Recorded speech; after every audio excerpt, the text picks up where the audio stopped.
Logic problems, another set. How many different paths from A to B? This is the question that we have right here.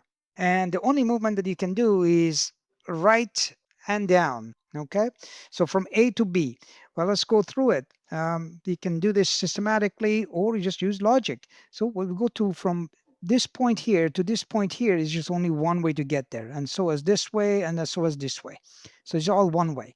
How about coming down? Well, if it comes down, it's the same thing. One way to get there, one way to this point as well. But to get to this point, there is a one path coming this way, one path coming that way. That's two. And then you do the same thing. This would be now three because there are two paths coming this way and one path coming the top, right? So be aware of that, that way and that way. And then you do the same thing. So this would be four. Now you can keep doing that. So this would be this and this. You add, you get three, three and three again.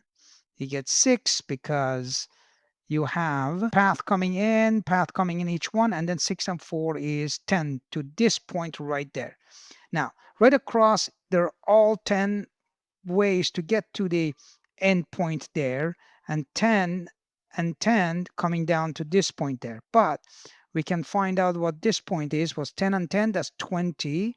And then in here, that becomes 30 because you're coming this way and this way, each one 20 and 10 different ways.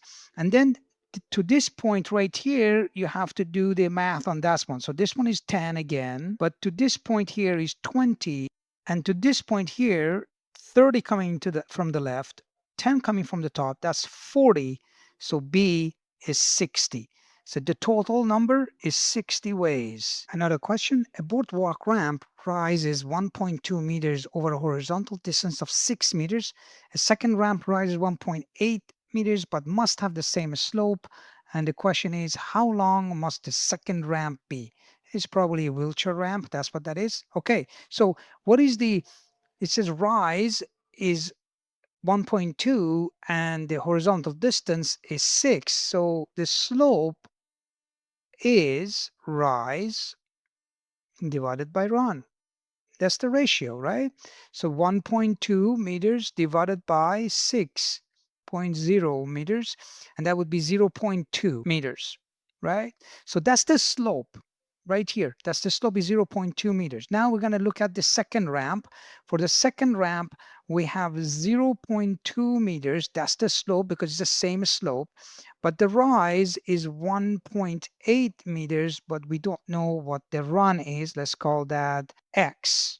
And to solve for x, you just manipulate it. So x becomes 1.8 meters divided by 0.2 meters. 9.0 meters. That is the length of the second ramp. Look at this question. It's a little bit higher level question, but it's a good logic question. A small ice cream shop models its daily profit with this expression. Here we go. That's given to you at P of X for profit, where X is the number of hours the shop stays open. All right. The owner wants to run the shop for the number of hours that gives the highest profit, because the longer that stays open, of course, there are costs involved. So you can't just leave it open 24/7 because you're going to lose money, the cost of running it, right? So we want to have the highest profit. So he says, how long should the shop stay open? So for the maximum profit. So the very first thing is that first find out when the profit will be $0. Well, set profit function equal to 0, and let's find out how many hours you will have to be open to make yourself $0. Well, we do know that obviously if you don't open up, you're not going to make any money. But let's look at it mathematically here. So you set negative 2x squared plus 20x equal to 0, and then solve this equation, factor negative 2x out, and then that's what you will get. So the two answers is a zero product rule. Either x has to be 0 or x minus 10 set it equal to 0, or x equals to 10 hours. So either at x equal to 0 hours, you're going to get a profit of 0. Or if you leave open this thing for 10 hours, you're going to have a profit of 0, because all your profit will be eaten up by the cost of running the business. So in between the two, exactly halfway between the two, that is where you get your maximum. So halfway, you'll get the maximum profit. What is the halfway? Well, halfway of the 10 will be 10 divided by 2. That is at the 5-hour mark. So that means if you're open, so halfway in between the 0 hours and 10 hours, that will give you both zero profit. That would be 5-hour mark. So if you're open and for 5 hours, you're going to make maximum profit. All right. Another question. At the beach, a 2.4-meter umbrella cast a 1.8-meter shadow at 10 a.m.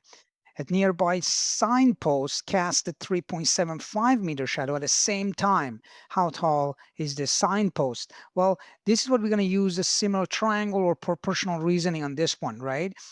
So the ratio of the actual length, so 2.4 meters of umbrella, and then the shadow that it casts is 1.8 meter. That ratio must hold for any other object.